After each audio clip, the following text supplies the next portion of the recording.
As I continue to explore the Bridge River system, can I find the original construction town site?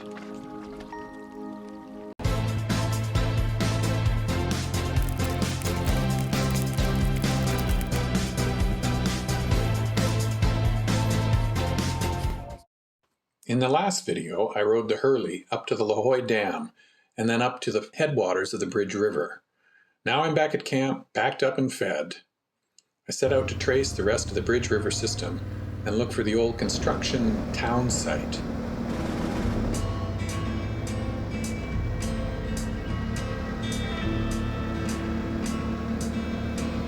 Marshall Lake Road. Never been up there.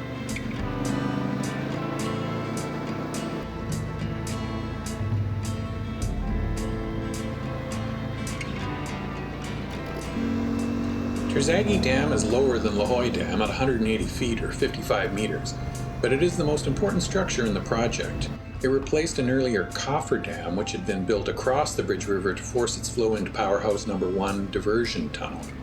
Terzagi was completed in 1960, creating Carpenter Lake, and was named in honor of Dr. Carl Terzaghi, founder of the science of soil mechanics and chief consultant for the design and construction of the dam. The rising lake waters flooded out several large ranches and homesteads in the valley, some of which dated back to the 1890s. An official assessment of this project's impact on the local and provincial environment was not required at the time of its construction and has never been done.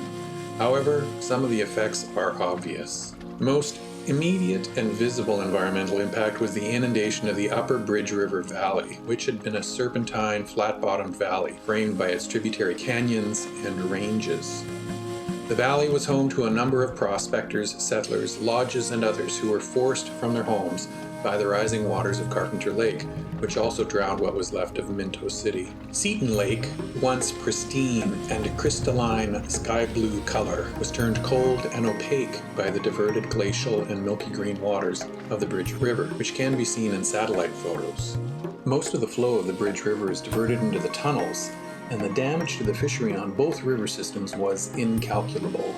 It is generally conceded that the project virtually wiped out the entire Bridge River salmon run, once one of the Fraser River's largest, causing local famine among the area's populous fishery-dependent native bands. I believe these towers mark the entrance to the pickup tunnels, and there's two of them. But you can see from here the mission road comes out almost at the second tunnel, and then the first one you can see from the mission road.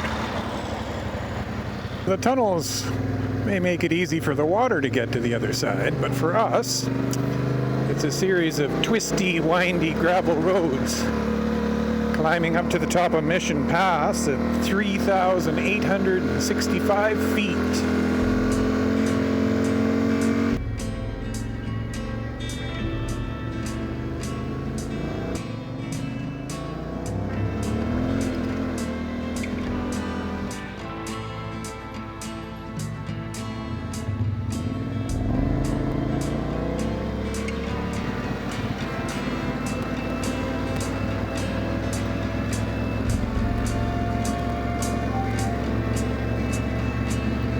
So after the peak, we start dropping into the valley with Seton Lake and Anderson Lake. And it is a long way down. Work on Powerhouse No. 1 was postponed until 1946 due to the Depression and the war years. Growing power requirements of the post-war era gave the project great urgency, and the building was rushed to completion, with the first generator installed in 1948. 3 more generators were added up to 1954. The plant's total output of 180 megawatts was the largest source of power in the province at that time. While a second tunnel was being bored, work on Powerhouse No. 2 commenced. 4 generators were installed by the end of the 1960s. And you can see here how milky green Seton Lake is now. Here you can see both power stations. Number 1's the close one here, and number 2 is just across the water there. Water for the turbines of both powerhouses flow from the tunnels under Mission Mountain into steel penstocks, which drop a vertical distance of 329 meters, or 1,078 feet down the hillside. The Bridge River Powerhouses have a maximum generating capacity of 480 megawatts and an average generating capability of 2,670 gigawatt hours per year, more than enough to supply the city of Surrey. Construction crews for the tunnel stayed in a company town called the Bridge River townsite that was deserted during the war. It became a self-supporting internment site for Japanese Canadians and is located just behind the power stations in the town now called Shalath. This site is an example of how governments of the day used the imprisonment of Japanese Canadians to revitalize depressed or underutilized towns and infrastructure throughout the province. Once a thriving company town, Bridge River was essentially a ghost town by the 30s. The internees were not permitted to travel to Lillooet without a special permit from the BCSC. Japanese nationals also had to report to the BCSC supervisor once a month to have their parole papers stamped. There is nothing left of the old village, replaced by 70s-style company homes.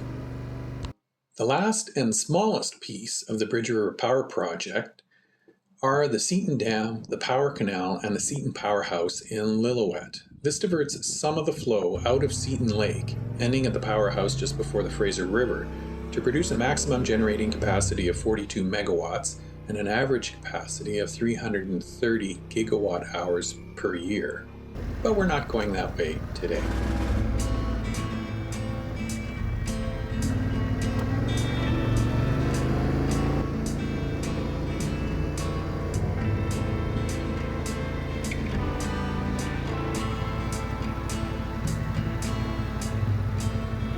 Anderson Lake is definitely warmer than Seton. You can feel it.